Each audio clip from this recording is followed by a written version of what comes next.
Eh bien, on parle des élections sénatoriales, des élections que connaît l'Égypte actuellement.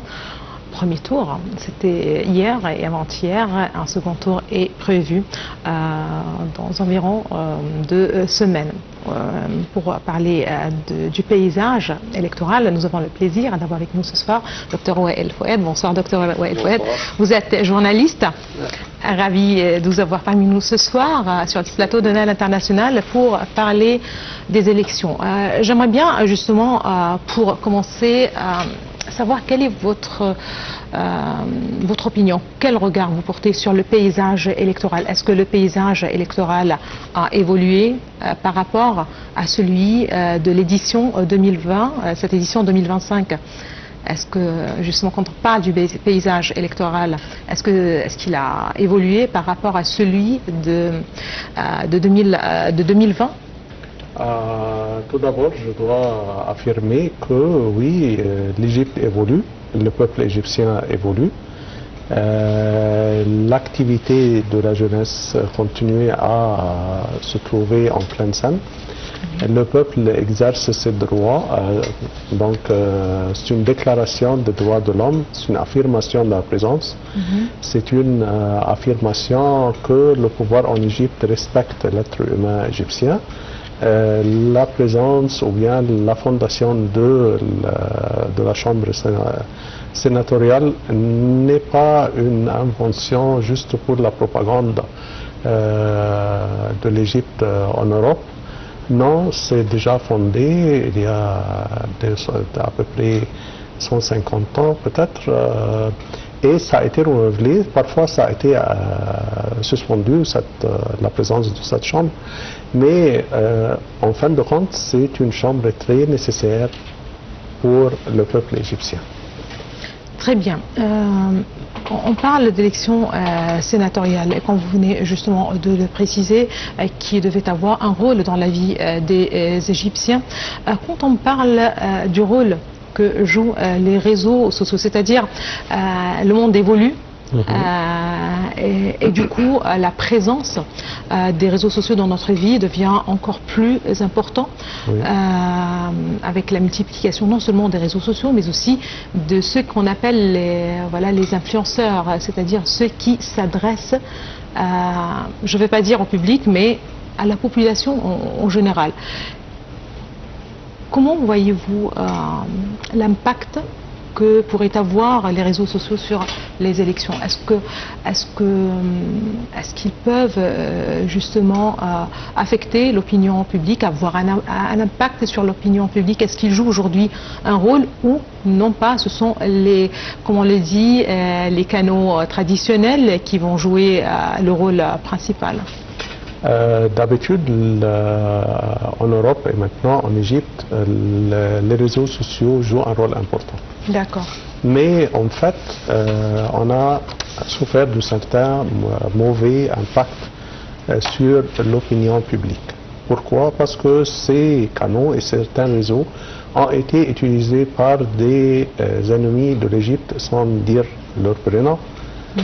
Et dans le but de bouleverser la sécurité, la sérénité et pour pousser le peuple égyptien à agir contre le gouvernement. On ne peut pas nier l'influence des réseaux sociaux, l'influence positive et aussi l'influence négative. Ces influences négatives sont là toujours, mais on peut vérifier par exemple le journal Al-Ahram. Aujourd'hui en fait 150 ans pour l'inauguration du journal Al-Ahram. Donc on doit, dans le temps, on dit est-ce que le journal Al-Ahram a affirmé cette nouvelle ou bien a nié cette nouvelle ou bien qu'est-ce que l'Ahram a dit sur ce sujet. Donc on a toujours besoin d'une autre source journalistique pour vérifier la vérité des nouvelles diffusées sur les différents réseaux sociaux. Très bien. On a pu justement observer un intérêt de la part des médias internationaux, c'est-à-dire un intérêt qui était plus ou moins claire. C'est l'organisme général de l'information qui a précisé justement que ces élections ont bénéficié d'une large couverture par les médias mondiaux et internationaux, incluant les grandes agences de presse, sites d'information, chaînes de télévision et de radio. Qu'est-ce que cela signifie, selon vous? Que l'Égypte continue à jouer un rôle important. On est là pour vérifier si le pouvoir est bien établi, si le peuple garde encore son respect pour le pouvoir et c'est en harmonie, ou bien il y a une réaction négative contre le pouvoir et contre les élections. C'est l'image de l'Égypte.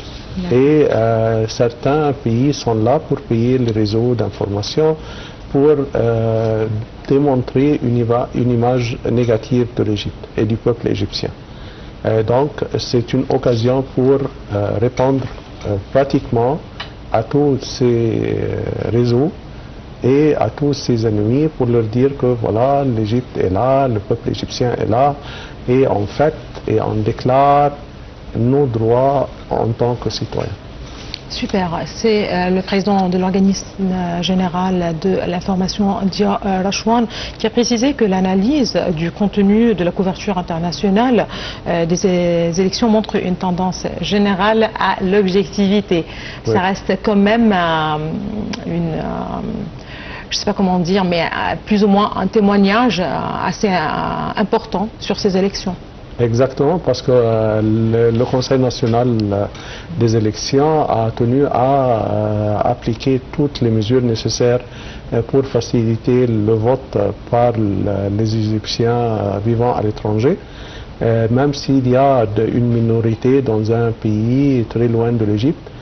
D'autre côté, la sécurité nationale garde toujours ou bien joue son rôle pour maintenir la sécurité, la sérénité,